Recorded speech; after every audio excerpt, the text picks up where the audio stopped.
Hey guys, it's Maxine. Thank you so much for watching. So today's video, I'm going to be doing a balayage on my client. She likes the blonder tones, like something enough that she can see, but not too crazy. So we're going for like medium blonde and more on the ashier side if we can. Yeah, and I'm excited to take this step by step and show you guys exactly how I would do this balayage from start to finish. And definitely check out all of my other balayage videos. I have a bunch of other color videos, so definitely take a look at the rest of my channel and check those out. And don't forget to subscribe to my channel so that you can see future videos, and turn on post notifications so that you're always notified every time I upload a new video. Also, I'm definitely going to show you guys my formulas for like what I'm like lifting her hair with and what I'm using to lighten it, and the color melt, which is the glaze, the toner, that's like the color melt formula. I'm going to be showing you guys exactly what I mixed up. And also, just so you know, on my Instagram, I write out all of my written out formulas under the posts. So definitely check out my Instagram to see all of my formulas written out. It's at Maxine Glynn, and I'm going to leave that listed in the description. So definitely check it out. Also, leave any questions or comments that you have for me down in the comment section below. I'll definitely try to answer as many as I can. I love looking at your comments, and I always appreciate when you guys do. So yeah, definitely do that. And all right, guys, so if you want to watch me do this balayage from start to finish, then definitely keep watching.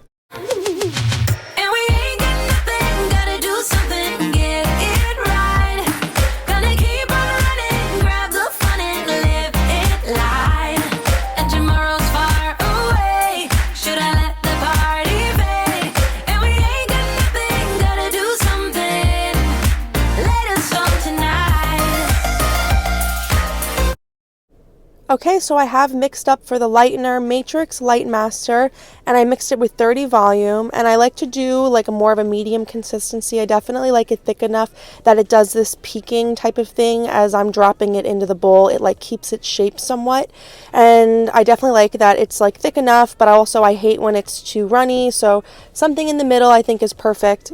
And now I'm just going to be parting my client's hair to start the balayage.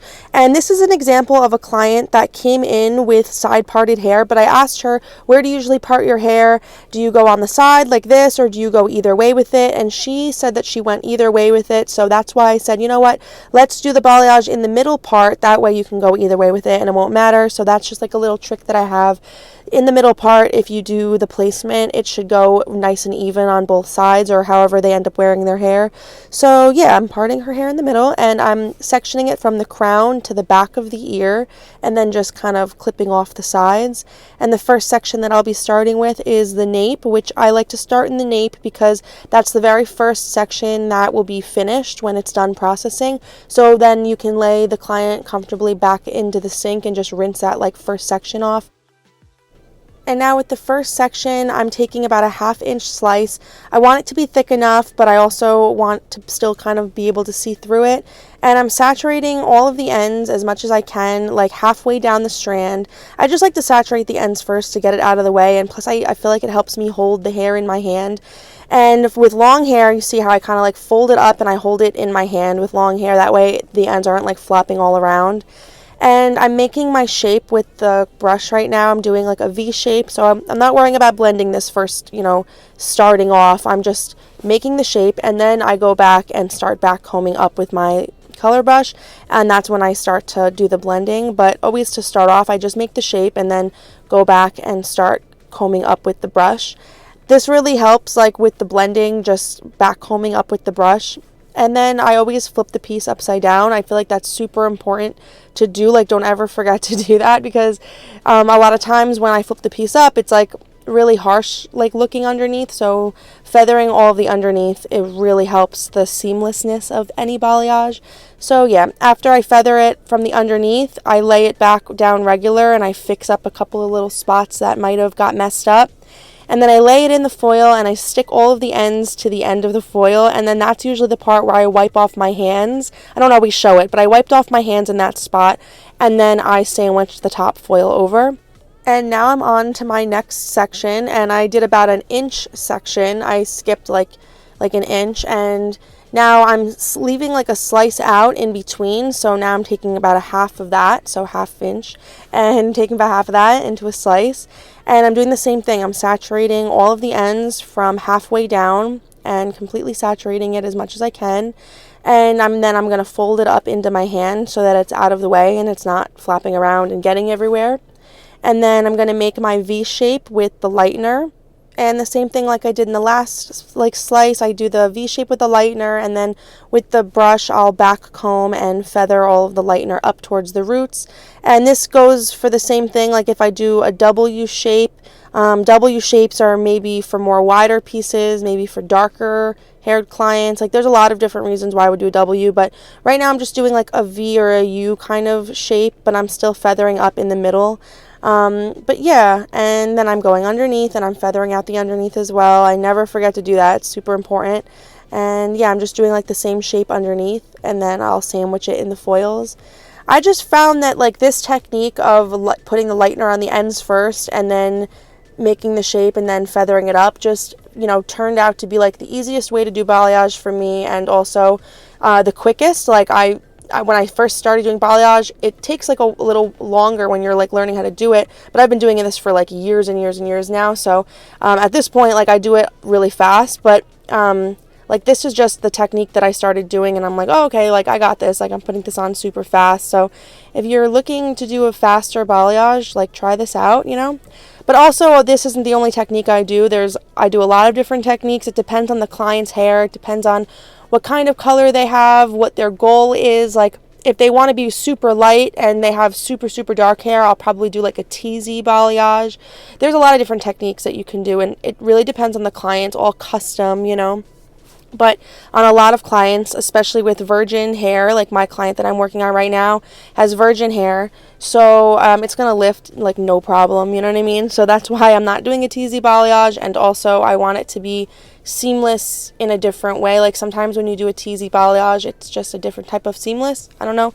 The shape comes out a little bit different, unless you're still doing the V shape, and I do a V shape sometimes, but then sometimes I'll paint it all the way up to the root like a regular slice of foil. It's kind of hard to explain, so just watch my TZ light balayage videos and watch all the different balayage videos, because you'll see like different versions of it. You'll see this version that I'm doing right now on a lot of my balayage videos for sure, probably more than other kinds, but like I said, like it depends on the client. Like I'll do the TZ balayage, I'll do other types also. But yeah, it's good to know all the different techniques, so definitely check out the other videos too, because, or other people too, like out there do different kinds of techniques, but definitely it's always so good to learn like as many techniques as possible, because knowledge is power, and like you can never know too much, I just feel like, because then you'll have more tools in your arsenal, to like combat any type of color correction or any type of color.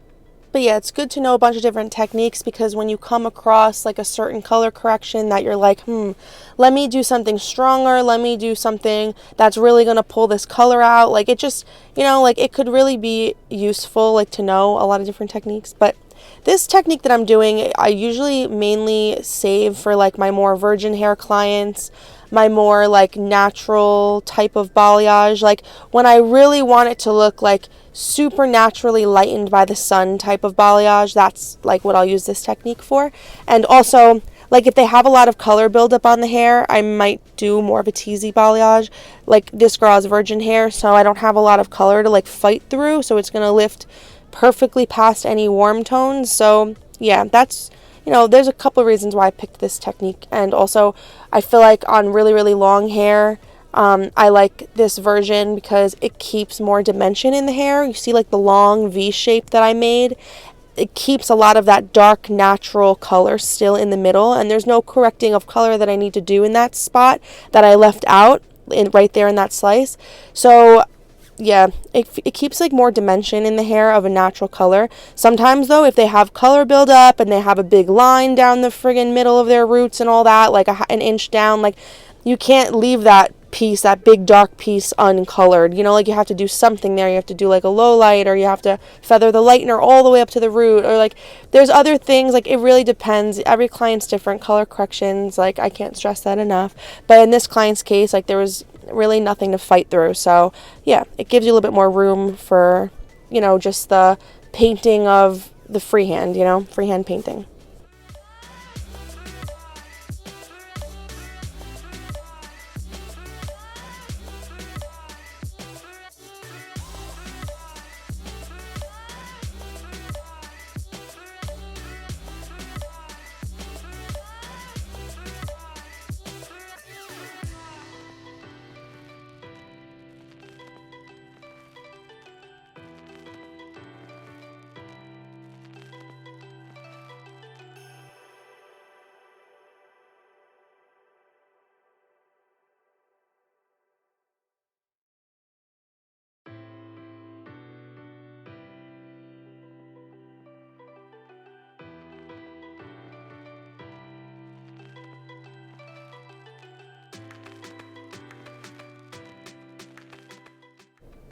It's definitely good to keep watching throughout my videos, because in every single video I do the same exact thing where I do like the full detailed talk through and everything, and I really do try to like stop and add as many tips and tricks into the video as I can, like anything that comes to mind. So yeah, definitely it's good that you're watching to this point.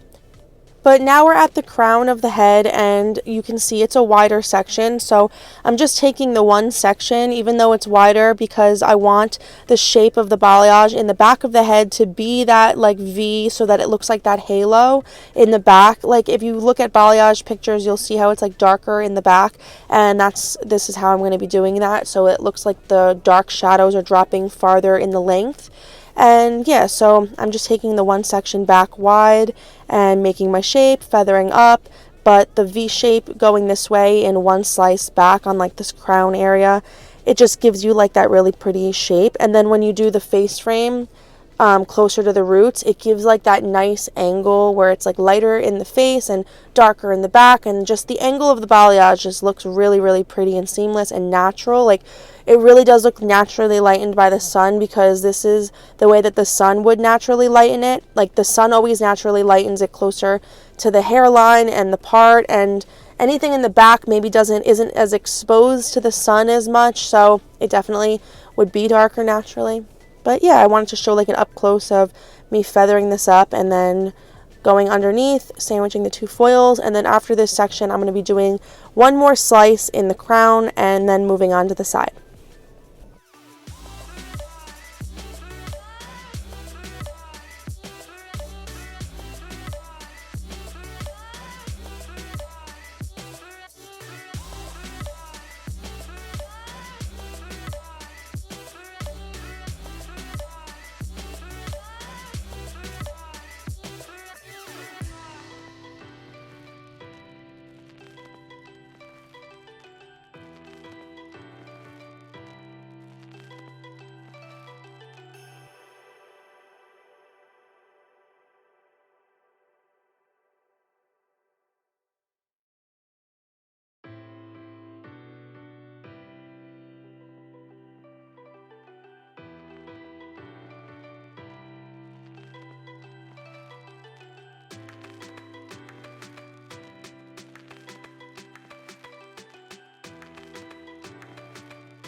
And I do this a lot when I'm taking a wider section and I don't want the lightener to be kind of popping out of the foil and causing any bleeding or anything, but I just turn the foil horizontally and lay the section down that way.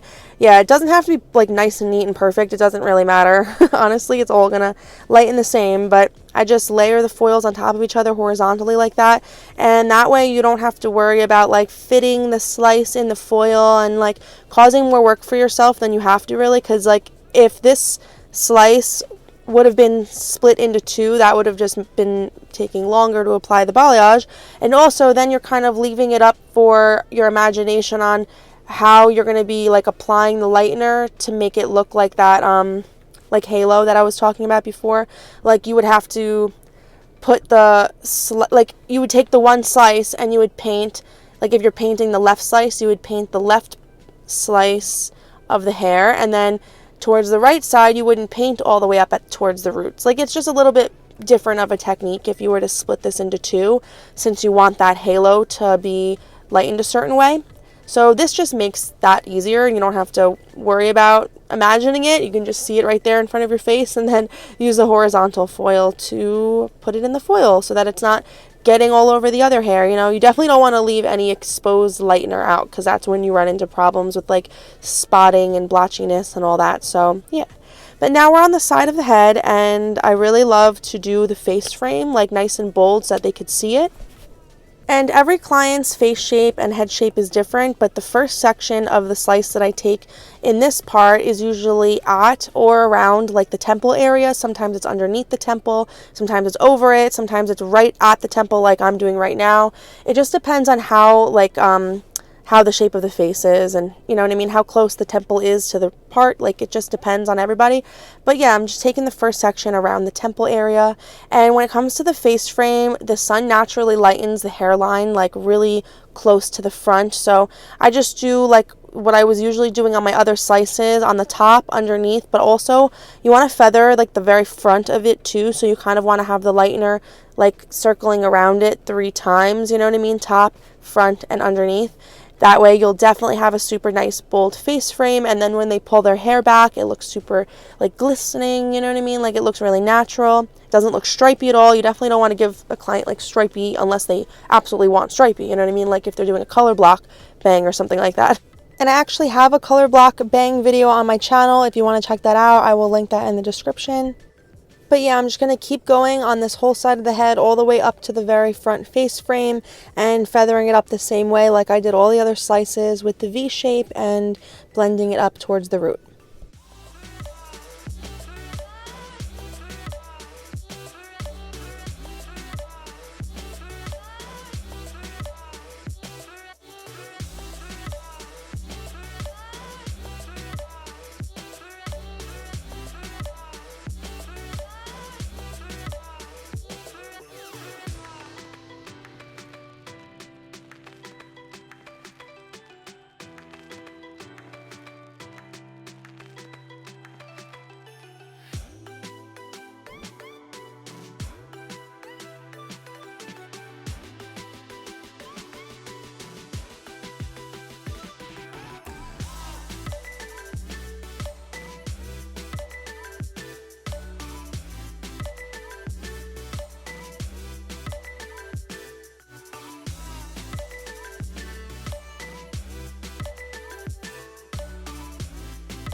So as I'm getting closer to the top of her head, like I said, everybody's face shape and head shape is different.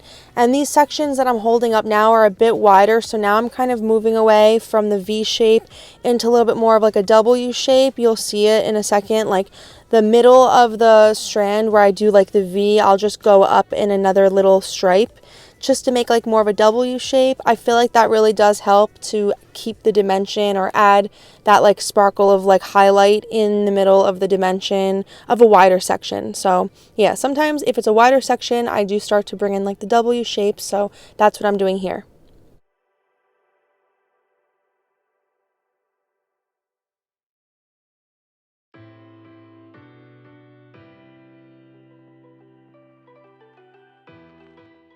And I'm just doing the same exact thing that I do on all the other pieces. I'm definitely like doing the feathering underneath, following the exact same shape that I have just done on the top. So on the other pieces, I did the underneath following the V shapes, and on this one, I followed the W shape.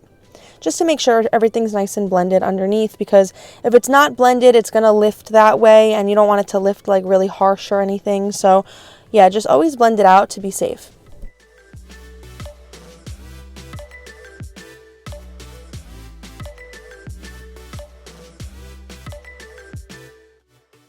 And as I get closer up to the top face frame, I definitely like to do more of like a bolder stripe right in the front there, because even though like they don't always want it to be bolder, like sometimes like this client wanted it to be nice and natural, but we definitely wanted to see a face frame, I'll still paint with the lightener so that it's pretty stripy and bold, because I always take into the account that when I do the color melt or the glazing, it's going to really soften, like the toning softens this stripe so much. So I definitely like to make this a little bit stripier and more bold, because I know that the glaze is going to soften it and dim it down a little bit. But like I said before, unless they want like a blocky type of a stripe in the front, like a color block bang type of thing, then you definitely want it to be even thicker than what I'm doing. But yeah, even though this client wants it to be more natural, we definitely want to see a face frame. But I just like to point out that you don't have to be too worried about doing too bold of a face frame, even if they do want it natural, because the toner, the glaze, the glossing, you know, that's all the same thing, like the color melt's all the same thing. That really softens it a lot.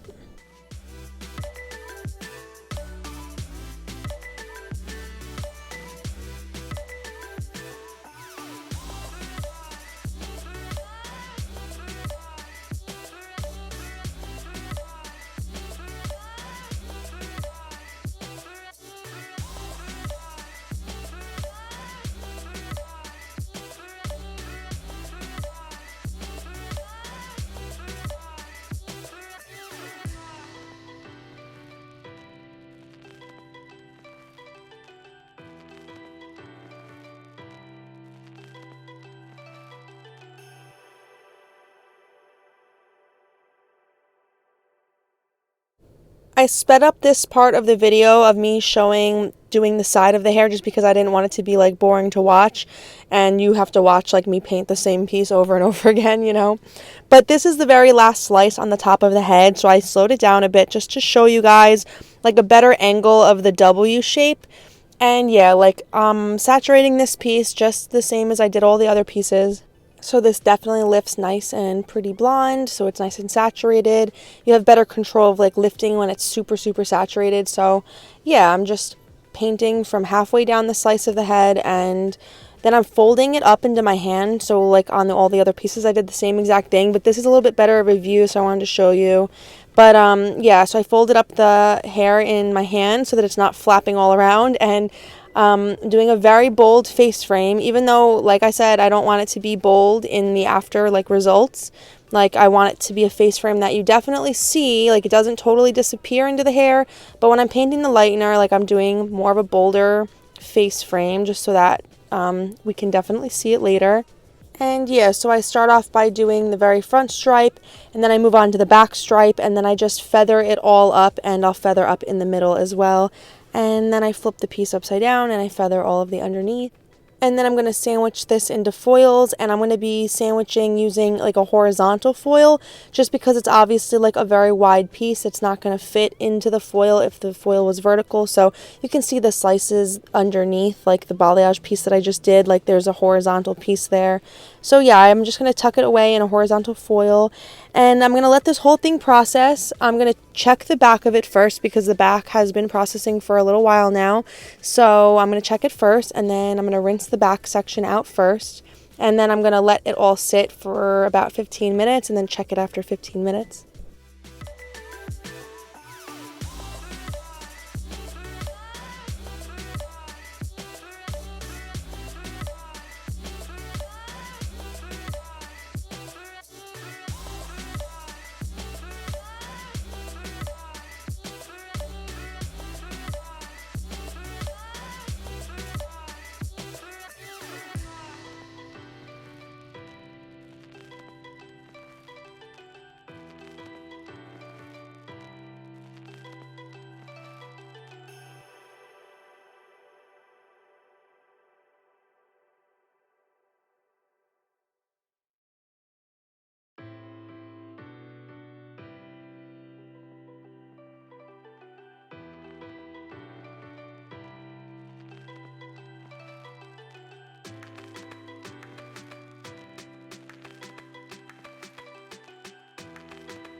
Okay, so now I'm completely done applying all of the balayage slices, and I'm definitely checking the back, and I want to make sure that it's lifting nice and even.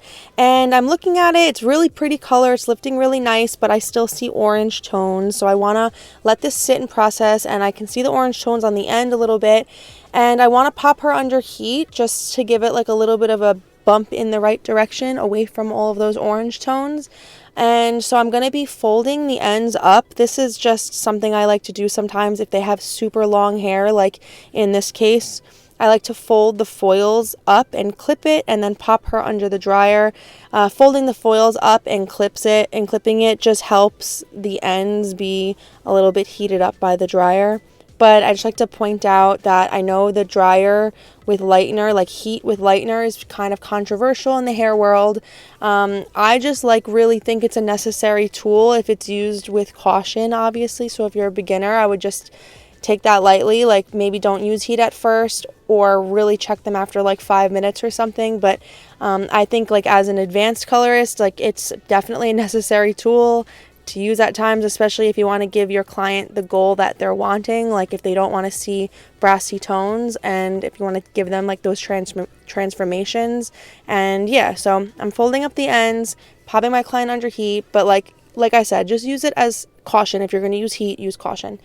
Yeah, so anyways, I check my client after 5 minutes if I feel like they definitely need caution, and if I feel like their hair is pretty strong, like, and nothing to worry about, then I usually check them after like 10-15 minutes. And after about 10-15 minutes, the back definitely is completely done processing, and I'm going to be rinsing the back out in the sink.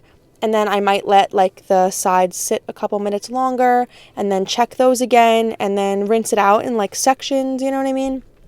So now I'm just sliding all these foils out. This is just the back section, and as you can see, it's lifted pretty light. It's still a warmer color, which is completely fine. Not everybody's going to be lifting to that like that pale yellow, you know what I mean? You definitely don't want to over process in the heat or anything like that. So just know the starting level of your client's hair and know like how far they can really lighten. Like this is kind of obvious that it's gonna pretty much not lighten anything past this, so you're better off leaving the hair healthy and taking it off. I just wanted it to pass that orange. I didn't mind if it still had like a darker gold to it because the toner can take care of that, you know. But the orange is where that brass comes in, and you definitely don't want to be fighting with brass. So you're better off kind of letting them either wait like with open air. Like, you don't have to put them under heat. It just takes longer. If you just let them, just sit at the station, open air, it's, I would say, a safer bet. That's where the hair controversy with the lightener and the dryer comes up. So you don't necessarily have to put them under heat. They'll just have to sit like double the time.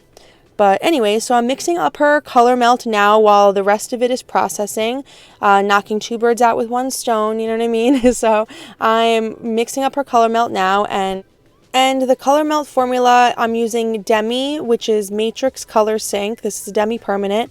Matrix Color Sync, I'm using on the roots 8 neutral and 8 violet. And then on the ends, I'm doing 10N, 10V, and clear. And that's equal parts for everything. So when I say equal parts, I mean like an ounce of 8N, an ounce of 8V, 2 ounces of 10 volume for the root. And then for the ends, I'm doing like an ounce of 10 neutral, an ounce of 10V, an ounce of clear, and then 3 ounces of 10 volume for the ends. Now, like, I might not mix that much. Definitely won't mix that much if they have less hair, but this client has like a lot of hair. It's super long.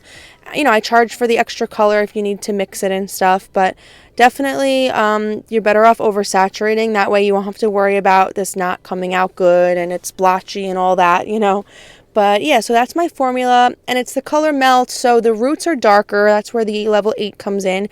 And I always like formulate a level lighter in Matrix Color Sync.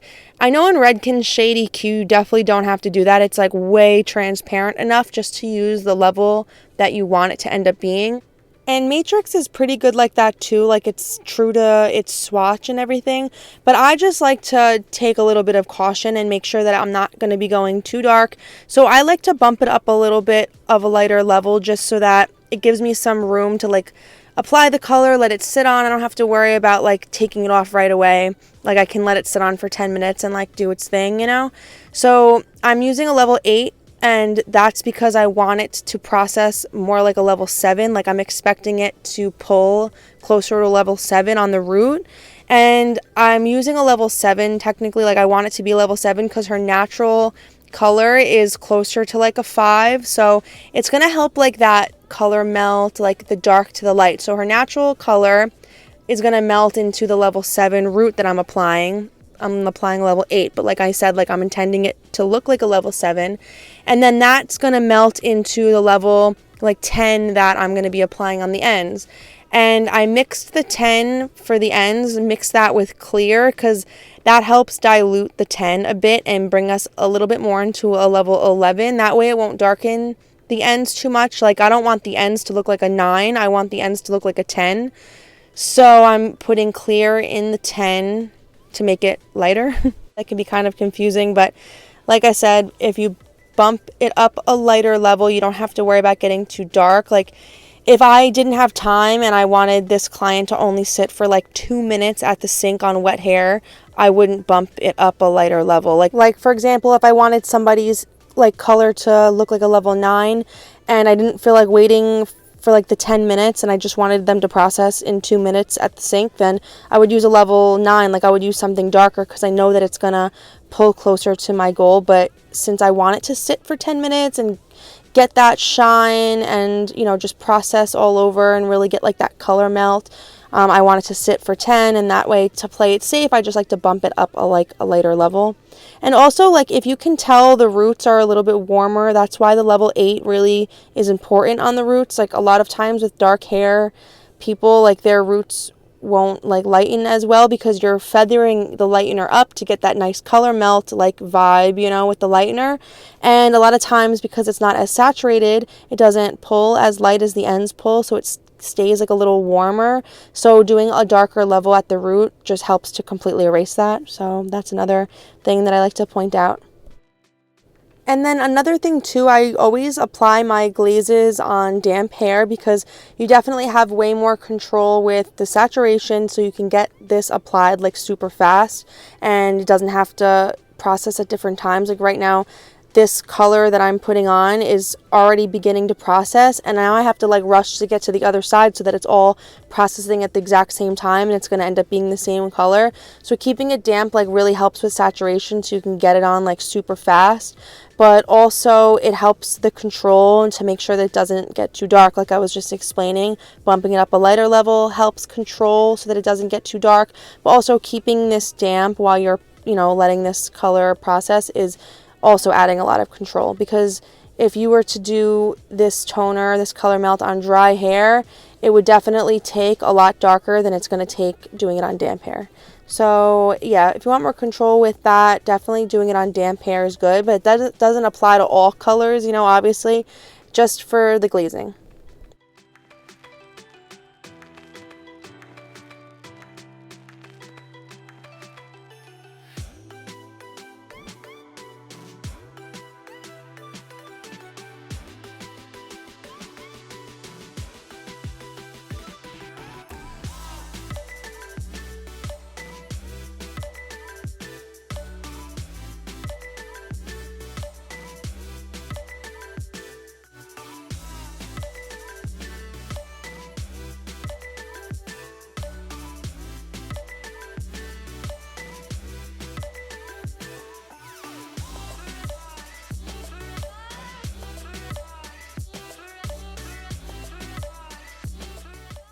And I carefully lower all these pieces back down to the side of the head again.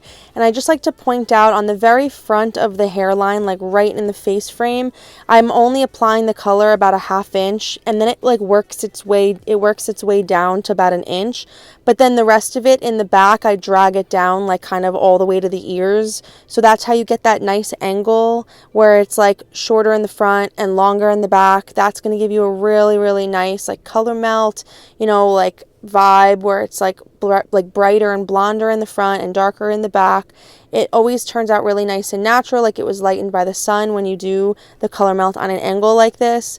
And yeah, so I just like to point that out. I apply the very front face frame about a 1/2 inch down on purpose, because with the workings of parting it and flipping it up and then bringing it back down, and in a second I'll show you, I'm going to comb this down a bit, but it definitely works its way down in the front, like closer to about 1 inch. So if you apply it like 1 inch, it's going to melt down farther, if that makes sense. So definitely less is more in the front, and it'll work its way down. And in the back, you don't even have to worry. Just drag it down as far as you want. It really doesn't matter. But you still do have to keep in mind like your client's goal when it comes to dragging the back down, because some clients want it to stay really blonde throughout the entire head, and they only want like a rootiness type of a color melt. So in that case, then you wouldn't drag it that far down in the back. You would drag it down the exact same amount you would be dragging down this front face frame, and that would give you like a rootier type of a color melt. This color melt is a little bit more of like that halo color melt where I'm darkening all around the entire crown, like down to the occipital bone basically. So darkening the whole crown and then just leaving that very front face frame blonde, so this is that type of a balayage color melt. And then the other type of thing is that if you dragged this down all the way to the back, like all the way to the ends, that's like somebody who wants to only leave it blonde on the ends, like more of like a tipped out type of a ombre-ish type of thing. But I feel like that's not as often that people want it to just be on the tips, because it looks grown out already and you don't want it to like look too grown out to start off with. But yeah, so I would say this technique that I'm doing is like definitely the most popular. And then the Rudy Blonde, like I was talking about, where you don't drag it this far down in the back, that's just another type of style, but that's also really popular. So just keep in mind with dragging it down in the back, the client's goal, because they might show you a picture where it's not darkened this far down. They might show you a picture that it's just really only shadowy in that root area, and that's more of what you call like a shadow root.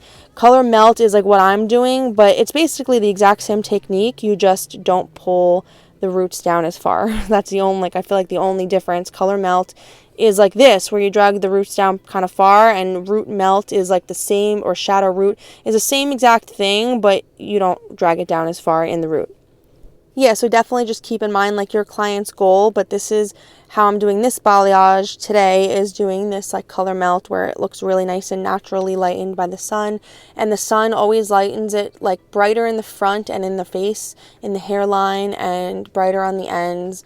The sun doesn't always reach the back of the head or underneath as much, so that's why I'm dragging it down even farther underneath. So that's how like a naturally lightened by the sun balayage would be. brighter in the front and the hairline. That's why I'm doing it that way.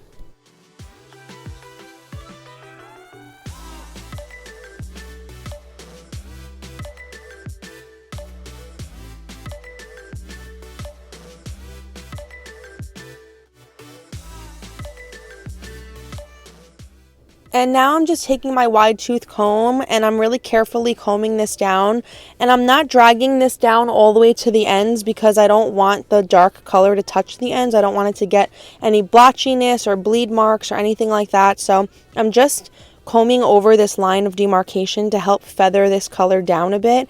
And that's what I meant before, like less is more, because you're going to end up dragging this down even farther when you do this combing method. But I feel like this is really important because it really just helps to melt those two colors together, and you don't ever have to worry about like a weird line or any harsh line. Like it gives such a seamless blend that it's just really good to do. So now I'm going to be applying the formula on the ends, and I'm just picking up a slice and melting the two colors together. It's completely fine if the two colors like touch each other. You want them to touch each other. That's the color melt, in essence. You want to put like the ends on first. Like this is how I do it. I put the color on the ends first, and then I just kind of melt the two pieces together. So I always, I don't start off melting. I apply all of the ends first, and then I mix the two in the middle. So right where that root color ends, that's where you want to put the ends on. And then you purposely want those two colors to mix because it's just going to give you such a seamless color. So if I'm putting a level 8 on the root, which is what I did, and now this is like a level 10.5 on the ends, those two colors, when they mix together in the middle, it's going to create like that in-between shade on purpose. It's creating that so that you get that nice color melt. So you want the two colors to mix in this case, especially when you're using a demi and there's no ammonia. It's completely fine because you don't have to worry about any lift. So it's really good to do. After I'm done applying this color melt, I'm going to let my client process for about 5 minutes and check it. And if I think it's done, then I'll take it down. You could tell you don't want it to get too dark, so it's always good to check. I think I left this client's color on for about 10 minutes, but I sometimes like to check after 5 minutes because, like I said, especially I don't want it to get dark, because if the client ends up wanting it darker, it's so easy to just slap on some color at the sink on wet hair. You don't have to do the color melt all over again because the root's already darkened, but if the ends aren't dark enough, that's not a big deal. It's really rare that happens. Like if you're formulating properly, you're completely fine, but you're just safe betting, it's always better to go lighter, because if I didn't feel like it was done after 5 minutes, I'll let it sit on longer, 10 minutes, 15 minutes. That's fine. It'll darken it as it sits longer. And then you don't have to worry about it getting too dark. If you put something too dark on and it sat for 5 minutes and now it's way too dark, it's really no turning back. You really can't lighten it. There's little tips and tricks that you could work in to try to pull some of the color out, like Malibu or a soap cap, but all of those are really risky because it could expose warmth in the hair.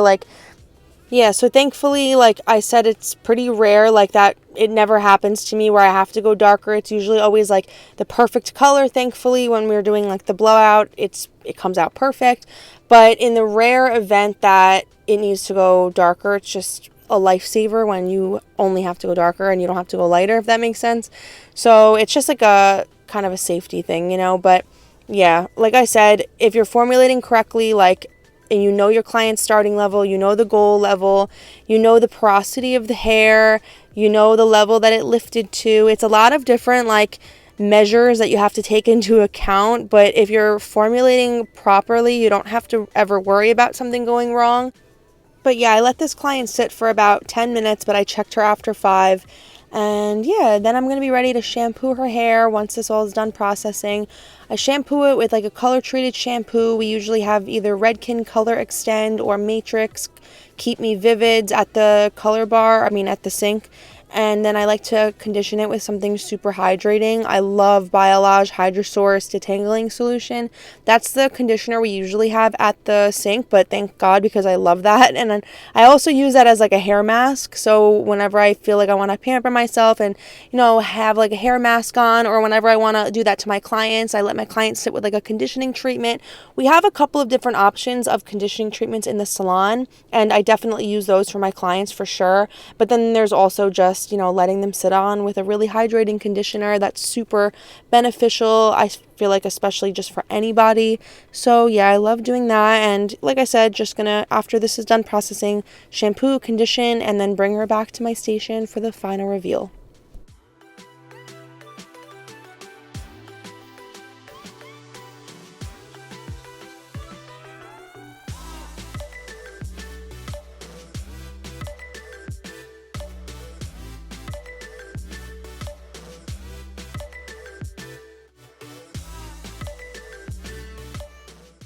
I just wanted to show you guys what this looked like after it was completely done processing. This is after 10 minutes. You can see that it's not getting too dark because you can still see the blonde dimension in the ends, and that didn't disappear. As I'm pulling this up and going through it, you can still see the blonde dimension, and you can see that the tone is more of a coffee color. And because I felt like I loved what the tone looked like and it definitely wasn't getting too dark, I let it sit on for the full 10, and then I washed it, conditioned it. And now I always love to blow dry the front first, because I really want to see this right away. We've been at this for hours now, and I know my client's excited to see it and I want to see it. I love coloring hair and I love all the steps that it takes to achieve beautiful color, but I also really love seeing the big reveal and styling it. It's just so pretty to see everything come together. So I like to just show my client right away, and we absolutely love the color. I really love to add a beach wave into the hair, but I do like to point out to my clients and show them that they can definitely wear this straight also. The way that I do the lightener and feathering it up and blending it out with the lightener, and then also blending it out with the color melting and the glazing. You could definitely wear this hair straight and it's still going to look nice and seamless. It's going to grow out nice and seamless. So I definitely like to just show my client that they could wear it straight, but then I always love to go back and add some beach waves. And then I definitely like to break up the curls after I do the waves with some kind of a serum. So I'm running my fingers through it with Paul Mitchell Super Skinny Serum right now, and I'm showing my client the back of her hair at the station. And yeah, this is just so nice to see in the light that we've actually been working on it in. And then after, I'm going to take her over to the photo shoot session area and do all the after videos and shoot. Okay, so this is the blonde balayage all complete. I really hope you guys learned a lot from this video. I hope me showing you guys all of the steps and the formulas that I mixed up really helps you guys figure out how to do and perfect balayages on your own. And yeah, so this client, like I said, we brought from this dark level 4 to a nice level 9 blonde, and it's just super nice and ashy. It has that coffee tone, super shiny. We absolutely love it. It looked so good on her, her skin tone. I just think that this color really complemented her and her skin tone, and it just looks so nice and natural and seamless on her. And also, this client is a college student, so she doesn't have to worry about this, growing out weird. Like I said, it's seamless right now, and it's going to continue to grow out seamlessly, and it's not something that is going to have to be maintained every 6 weeks or something. This is definitely something that's going to last. And yeah, and I always give my clients the advice of using color treated shampoo and stuff like that, good at home products, because then it's definitely guaranteed to last. And yeah, so this is such a pretty color, and I love how it came out. I absolutely love the tone. Definitely subscribe to my channel if you want to see more videos in the future, especially if you love color videos. I've been posting tons of them lately. And yeah, so definitely subscribe and join my YouTube family, and definitely follow me on Instagram. It's at Maxine Glynn. I post all of my formulas in written out form on my Instagram, so definitely check that out, because you can use it as a tool to refer to the color when you want to know what tones I use and stuff like that. And definitely turn on your post notifications on YouTube, just so that you're always notified every time I upload a new video. And also put your notifications on for the actual YouTube app also, just so that definitely will pop up when I post a new video. And leave all of your comments and questions down in the comment section below. I definitely love when you guys comment and leave me, little comments and questions and stuff. I just love that, because I feel I'm interacting with you guys. So definitely comment below. And yeah, I really hope you guys watched this whole video. Thank you so much if you did watch this whole video. If you made it to the end here, you're freaking awesome. You're a real one. And I don't know, leave a little painter's emoji if you did make it this far, because it's just fun to see who actually watches this far. And I hope you guys learned a lot. Share this video with anybody that you guys think it could help, if you know somebody in cosmetology school, or if you have any hairstylist friends that want to learn how to perfect their balayages a bit better. And yeah, knowledge is power, so you always should learn. It's always good to learn off of people, and it's just, there's always something to learn. Like, right? Like, I don't know everything. I know nobody knows everything, so I love watching other people's content, and definitely share mine too if you think it could help somebody. And I'm watching this video right now, like, as I'm talking to you guys, and I just absolutely love how seamless this looks. And I swear if I was blonde, like, I would do like this coffee type of a blonde color. It's so pretty. But yeah, anyways, thank you so much for watching me do this blonde balayage on my client, and I will see you guys in my next video. Bye. So give me your all. I'll take it to Mars. Oh, I'll stick like glue inside your mind. Just watch me break.